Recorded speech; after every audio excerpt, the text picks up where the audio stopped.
She walked through that lobby, carrying nothing but a water bottle and a plain tote bag. No security. No designer label. No assistant trailing behind her. Just a woman in a simple grey dress, moving through a room full of people who had come to beg for a position in her company.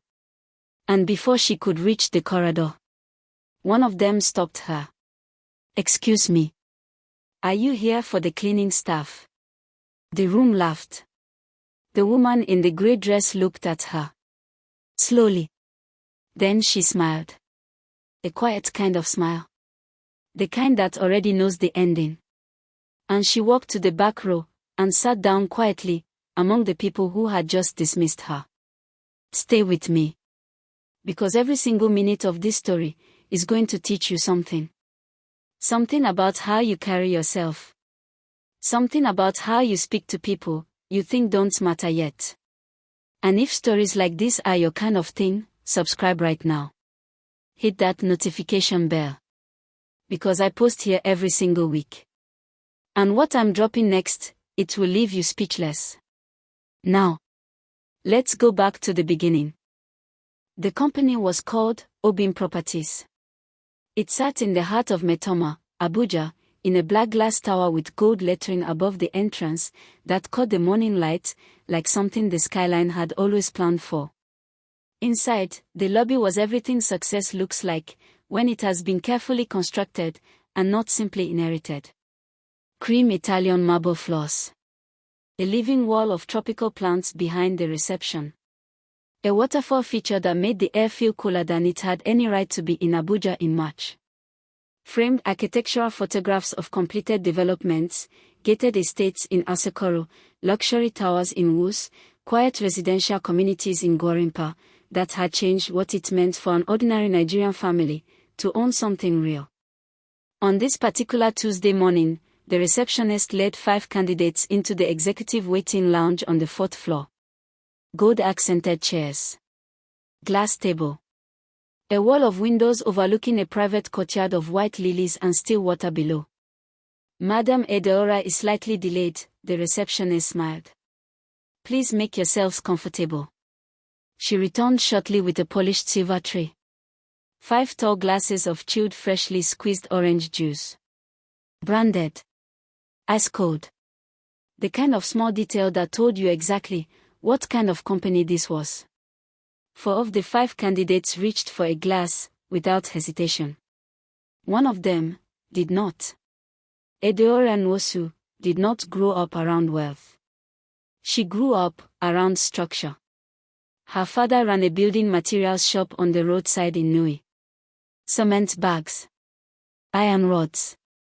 Zinc sheets. Sand sold by the truckload to men with rough hands and quiet dreams of finishing a house before the rains came again.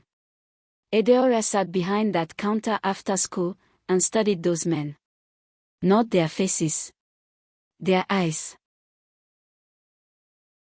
The way a man's entire posture shifted when he finally ordered the last materials for a roof. The way something tight in him loosened, like a prayer had just been answered, and he hadn't finished saying it yet. She wasn't looking at building materials. She was watching what a home did to a human being before it was even a home. That understanding became her compass. At 23, she moved to Abuja with 6 months of savings, a second-hand phone with a cracked screen, and a contact list of 12 names, most of whom had already have forgotten they knew her. She got a job as a property agent at a small firm in Gaki. Showing other people's properties to other people's clients. Earning commissions that disappeared into rent before the week ended. Men in meetings talked over her constantly. Clients assumed she was someone's secretary. Developers called her "my dear" in the tone people use when they have already decided not to take you seriously. Edora wrote all of it down. Not out of bitterness. Out of study. She learned which clients lied about their budgets because they were embarrassed. She learned how to read a piece of land and see what it wanted to become. She learned the difference between a seller who had flexibility and one who was performing flexibility. At 27, she bought her first property. One small plot in Kobwa. Cheap. Overlooked. In a neighborhood that everyone said would never develop. They were wrong. She was not. She sold it 18 months later, at 3 times what she paid. She took that money and bought 2 more plots. Lost one to a documentation fraud that cost her 2 years and almost everything she had rebuilt. For the legal battle quietly, without announcement, without asking for sympathy. And came back. By 38, Obim Properties had developed over 200 residential and commercial units across Abuja. The company managed some of the most exclusive gated estates in the city. Clients waited months for an OB. Clients waited months for an OBIM address, not just because of what the properties looked like, but because of what an OBIM address had come to mean. Integrity. Longevity. A woman's word, kept in concrete and glass. But success has a particular weakness. It attracts not only people who admire it, but people who decide the fastest way to their own rise is standing close enough to yours to help themselves. And that brings us to Ngozi. Ngozi had been Adeora's executive assistant for 3 years. The kind of employee business owners describe with the same reverence they use for answered prayers. Always early. Always composed. She managed Adeora's calendar with military precision. She remembered client preferences, contractor tendencies, supplier relationships, which investor preferred phone calls, and which one wanted everything in writing. She knew when Edora was testing an idea versus when a decision had already been made. Edora did not just trust Ngozi. She relied on her, the way a pilot relies on instruments. Eyes forward, trusting that what was behind her was telling the truth. That trust became the wound. One Tuesday morning, a property lawyer who owed Edora a small favor called. Edora, I am not going to explain everything. But I am going to tell you enough. Check the email draft folder on your operations account. They shared one. Edora thanked him, ended the call, and sat in her car for 8 minutes, without turning the engine on. She wanted to be wrong. She was not wrong. In the drafts folder, she found 6 months of careful, organized betrayal. Off-market listings forwarded before they were public. Client financial profiles shared in confidence, now exposed. Pricing strategy documents from 3 upcoming developments. And most painfully, a detailed breakdown of Obim's strongest client relationships. Who was loyal, who was negotiable, who could be quietly approached with a competing offer. All of it packaged. All of it ready to hand to someone who had not spent 12 years building what Edora had built. Edora did not call Ngozi immediately. She went home. Made herself tea. Sat at her kitchen table and looked at the city below. She felt the specific silence that comes when something you built with love has been used as a tool against you. She slept.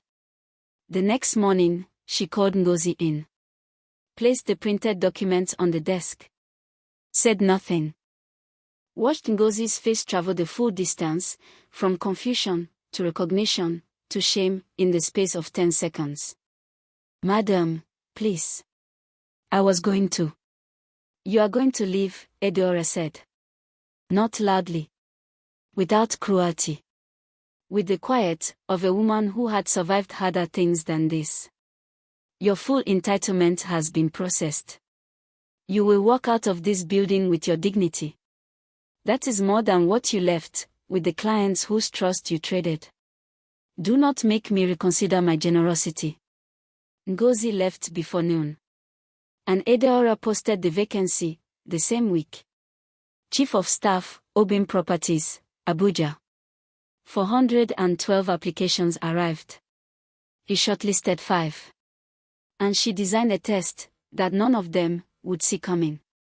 But before we follow her into that building, you need to meet the person on the other side of this story. The one no one in that waiting room thought was worth watching. Her name was Amora.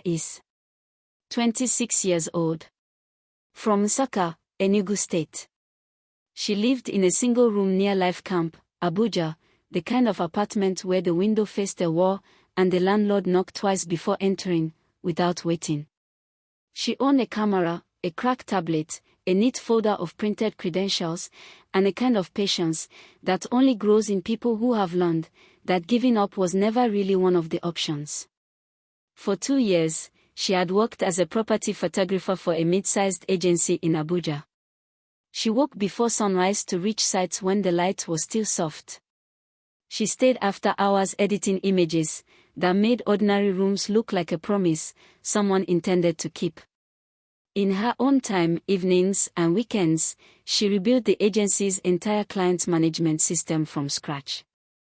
A 6-month project she completed without being asked, because she could see their disorganized records were costing them relationships they didn't realize they were quietly losing. 3 months after the system went live, and after it had helped them close 4 major deals, the agency restructured. Amora's role was made redundant. She was thanked politely, given a small envelope, and walked to the door. She had been here before. She knew the particular quiet of a door closing behind you, after you had given everything you had, to the room on the other side. What kept her moving was not stubbornness. It was understanding.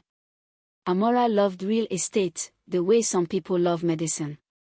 Not for the transaction, but for the transformation. She believed the home was not a structure.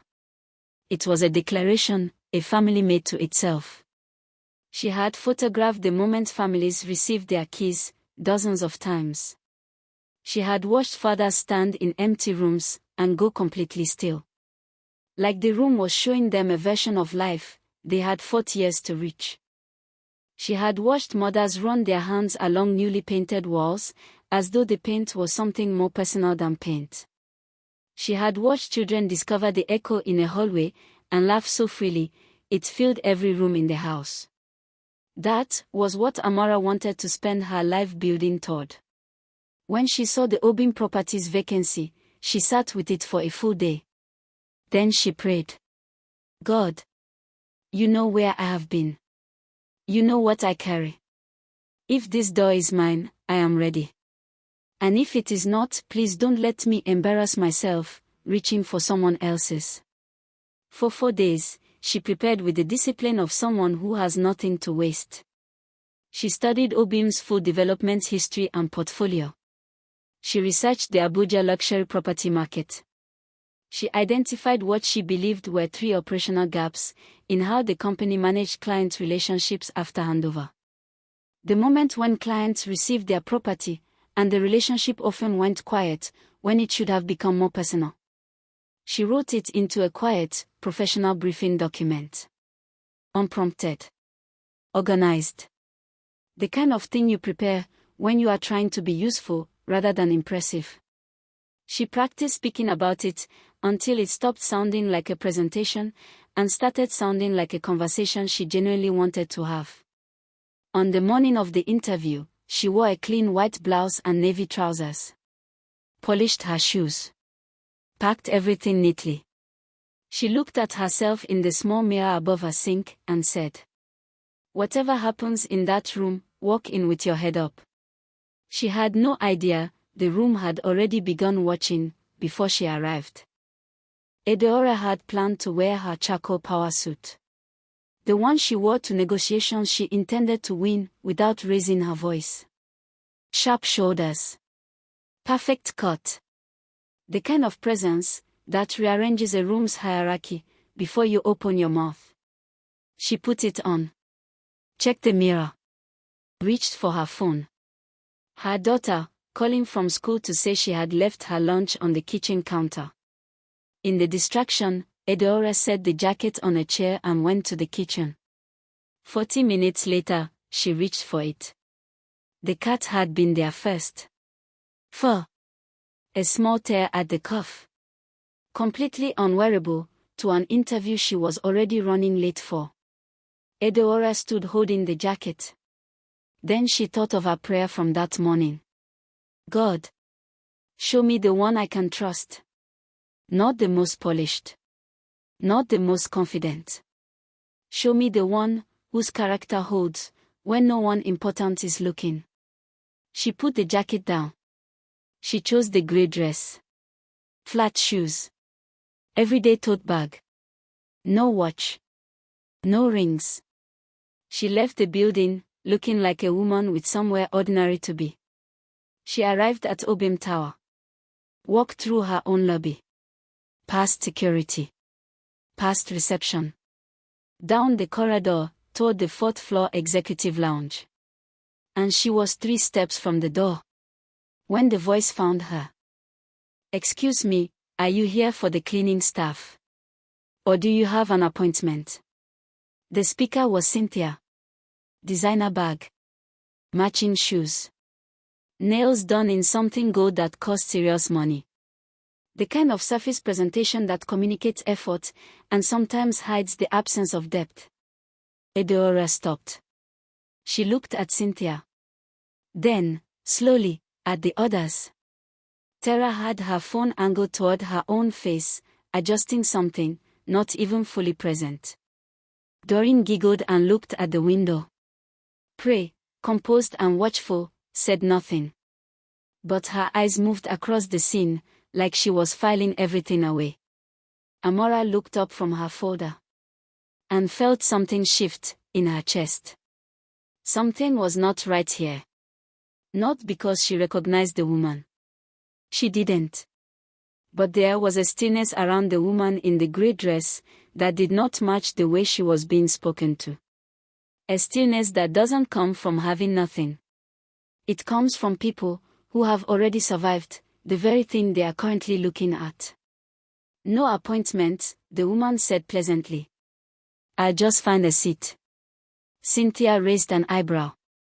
"The seats here are for interview candidates. The general waiting area is downstairs. Security can show you." Tara bit her lip. Doreen looked at the ceiling. Prey watched everything, and said nothing. Amora opened her mouth. Closed it. Opened it again. "Please don't mind, Ma," she said quietly, toward the woman in grey. "You can sit here." Cynthia turned to look at Amora, sharply. The woman in grey turned toward the young woman who had spoken. "Thank you," she said. She walked to the seat beside Amora. Sat down. Smoothed her dress. And waited. Cynthia settled back, and reclaimed the room, with the ease of someone who had never genuinely been challenged. "So, let's be honest," she said, dropping her voice like she was sharing something wise. "Why are we actually here?" Tara laughed. "For a job. Obviously." Cynthia shook her head slowly. "Please. If you came here only for a salary, you are underselling yourself. I came for access. Obim's client list alone is 3 years of connections if you work it properly. Private listings before they go public. Relationships with investors who aren't on any website. You build your own name quietly from the inside. By the time you leave, you already have an ecosystem." Tara leaned forward. "Exactly. My real estate page needs 2 or 3 serious clients. 1 Metoma client. That single thing changes my positioning permanently." Cynthia smiled. "And if certain internal information makes its way into a business plan, you are quietly preparing on the side." She spread her hands. "These big firms have more data than they properly manage. A smart person pays attention." At the back of the lounge, a pair of hands tightened slowly around the tote bag. Amora looked down at her folder. Prey spoke. "Measured. Precise. The strategy is not the problem," she said flatly. "The timeline is. You do not move until you fully understand what you are standing inside. 6 months minimum. Study the organizational structure. Identify where the decisions are actually made versus where they appear to be made. The delegation gaps are where real access lives." Cynthia raised her glass. "I like the way you think." Pray did not return the warmth. I think about outcomes, she said. I am not here for drama. I am here to understand a system I can eventually build from. Tara looked at Amora. What about you, quiet one? You've been there reviewing notes like it's an exam. Amora raised her eyes. I am preparing for a conversation. I would rather say something useful than fill the silence. Cynthia smirked. So what did you come for? No performance. What do you actually want? Amora considered the question, with more seriousness than it deserved, from the person asking it. I came to understand how OBIM does what it does. Not the surface. The actual architecture. How the decisions are made, how the client relationships are built, how a business stays excellent under pressure. Because one day I want to build something. And I want to build it on something I genuinely understand, not something I borrowed, or took without asking. So you want to live and compete with them, Tara said. No. Amora looked at her calmly. I want to grow into someone who deserves something of her own. I'm not interested in shortcuts through someone else's house. The room changed texture for just a moment. Cynthia opened her mouth. Then the door opened. And the woman in the grey dress stood up. She walked to the center of the room. The receptionist entered behind her to announce that Madam was ready, and stopped mid-word when she saw Edora already standing there. Ma, you. It's all right, Edora said quietly. She turned to face the lounge. Cynthia's hand froze in the air, mid-gesture. Tara's phone dropped slowly toward her lap. Doreen made a sound she immediately tried to cover. Prey went completely still, the controlled stillness of someone recalculating, very fast. Amora looked at the woman. Then at the gold nameplate on the desk across the room. Adaora Nwosu. Founder and Chief Executive. OBIM Properties. Then back at the woman. Her stomach fell through the floor. Edora looked at each of them in turn. Then she said, without any change in her voice. Miss Cynthia Okafor. You may come in for your interview now. Nobody in that room made a single sound. Cynthia stood, slowly, as though her legs had temporarily forgotten how legs walked, and followed Edora into the office. Cynthia's interview lasted 11 minutes. She came out looking like the room inside had been a different temperature than she had prepared for. She stood near the window and looked at nothing in particular. Tara went next.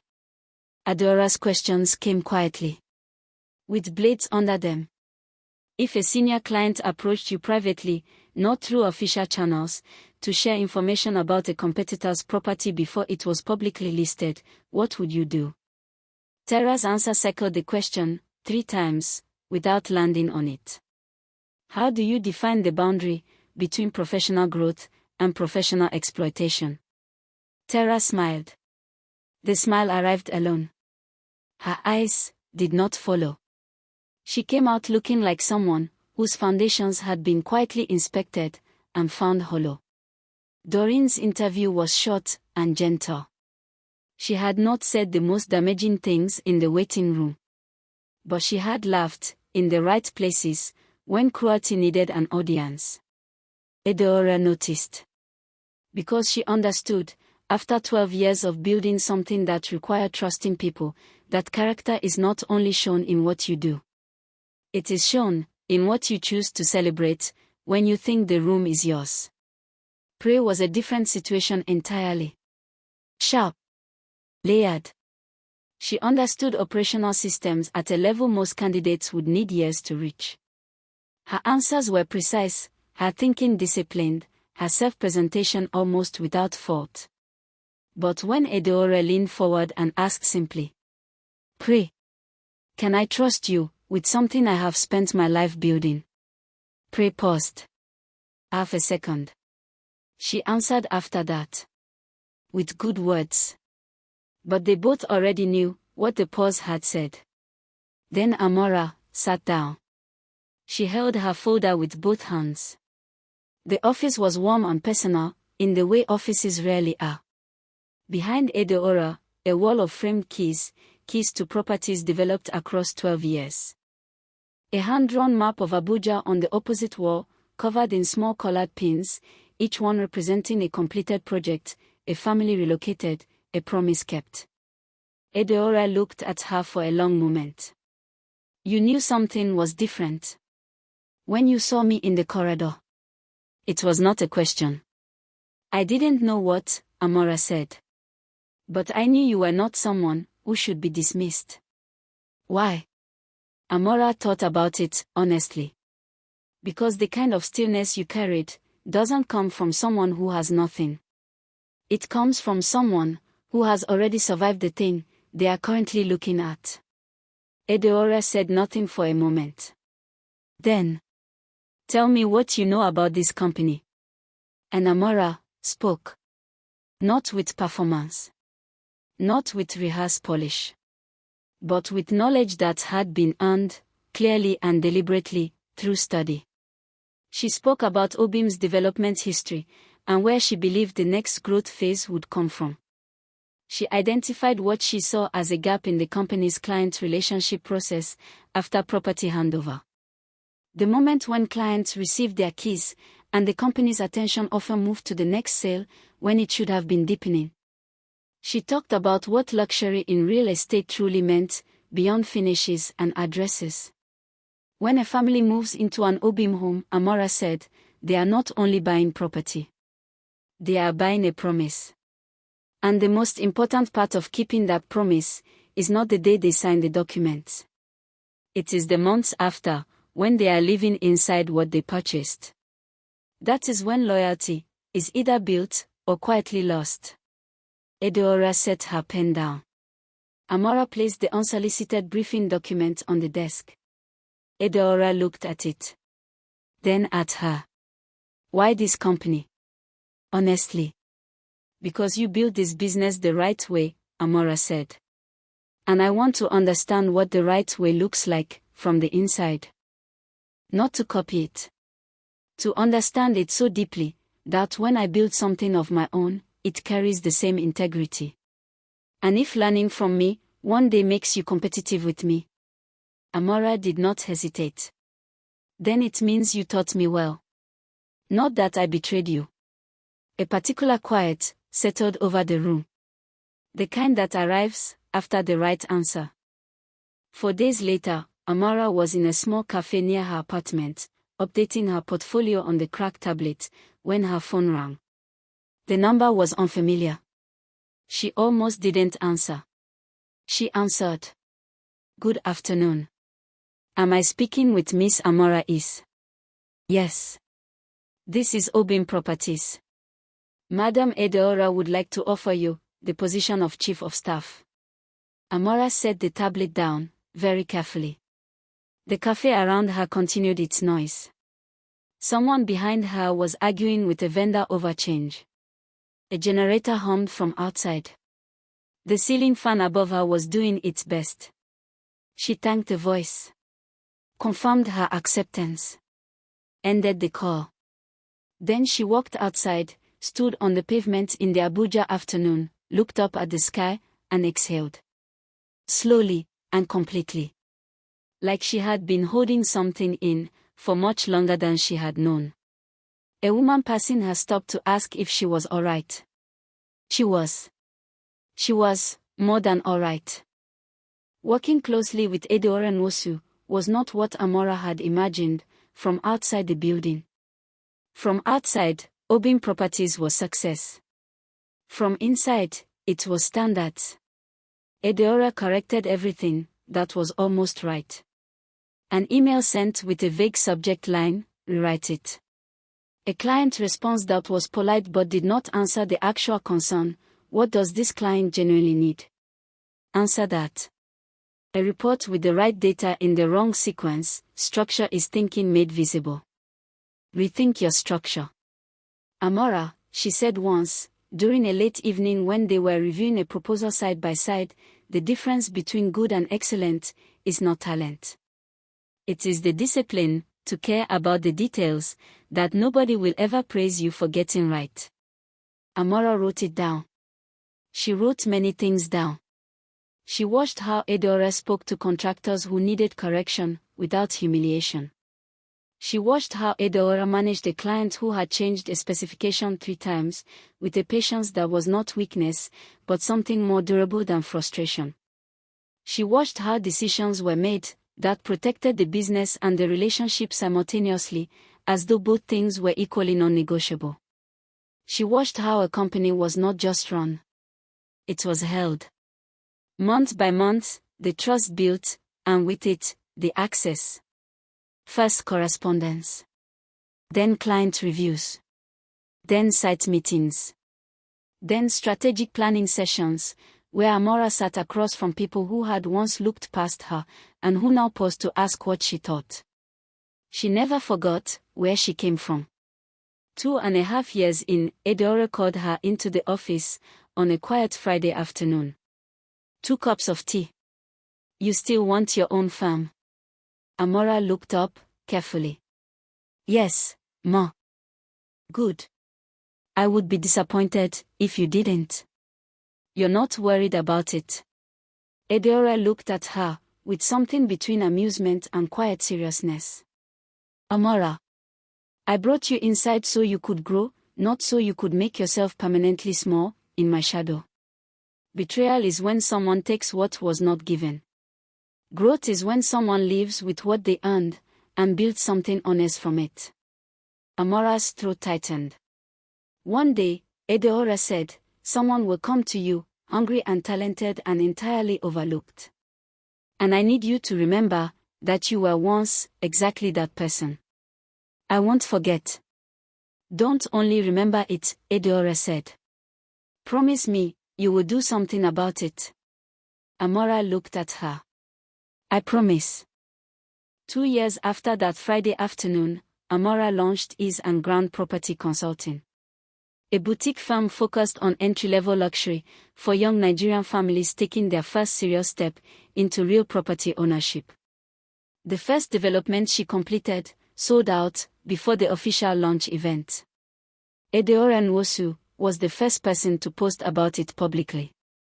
On her personal page, beside a photograph of Amora standing in front of her first completed building, a modest, beautifully finished residential block in Gorimpa, Edora wrote. She came to learn. She stayed to serve. She left to build. I watched her grow, and I am not surprised by a single thing she is becoming. Watch this woman. Amora saw the post from inside an Uber on the way back from the site. She did not cry immediately. She waited until she was home. Then she sat on the floor of her apartment, the new one, not the room in life camp with the window that faced a wall, and she let herself feel the full weight of how far she had traveled. But the story was not finished. Because some endings are only new beginnings that have not introduced themselves yet. A year later, Edora called. I need a new chief of staff. There was something underneath the simple sentence. Amora heard it. You want to run the room again, she said. I want to see who is worth the room, Edora replied. Same as before. 1 week later, 5 new candidates arrived at Obim Tower. Same gold-accented chairs. Same courtyard of white lilies, visible through the window. Same silver tray.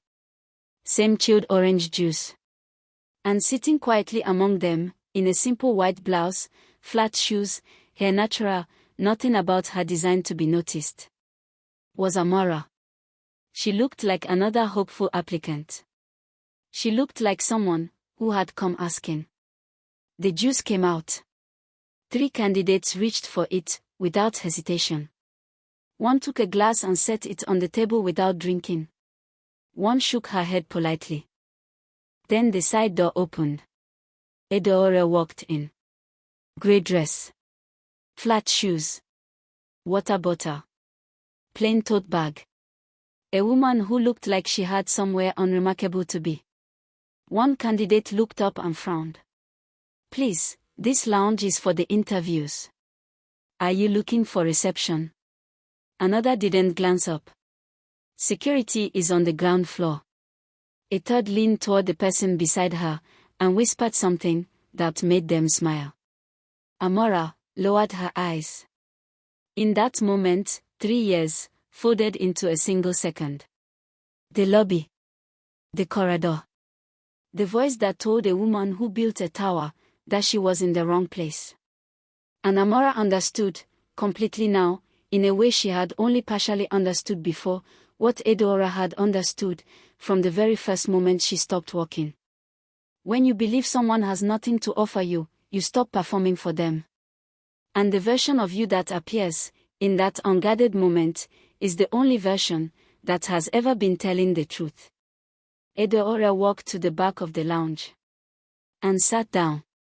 The candidates continued talking. The juice grew warm. And one by one, they began removing their own masks, without anyone asking them to. Some stories do not start with triumph. Some start with a woman walking through a room full of people who came to ask for her help and being told she doesn't belong there. Some blessings do not announce themselves. They arrive plainly dressed, carrying a water bottle, watching quietly to see who you truly become when you believe the moment doesn't count. But every moment counts. The way you speak to the person who appears to have nothing, that is not a small thing. That is the truest thing. Because the door you pray would open tomorrow may be held by the very person you dismissed this morning. And the room where you reveal your real character. That room may be the exact room where your future is being quietly decided. So be careful. Not fearful. Careful. Not performing decency. Living it. Even when no one important is watching. Especially then. If this story reached you, I want to hear from you right now. Drop a comment and tell me which moment hit the hardest. When Amora spoke up in the waiting room. When Edora sat down quietly beside her. When the cycle came back around. Be honest. I actually read them. And if you are watching this without a subscription, fix that right now. Subscribe. Turn on the notification bell. I put out a new story every single week. Stories like this one, about character, about what it actually cost to build something honest, about the people that nobody saw coming, until they became impossible to ignore. Next week's story. I'll tell you this much. Someone spent years protecting a person who was already planning to replace them. And the moment they found out, you will not see it coming. Subscribe now, so you don't miss it. I will see you there.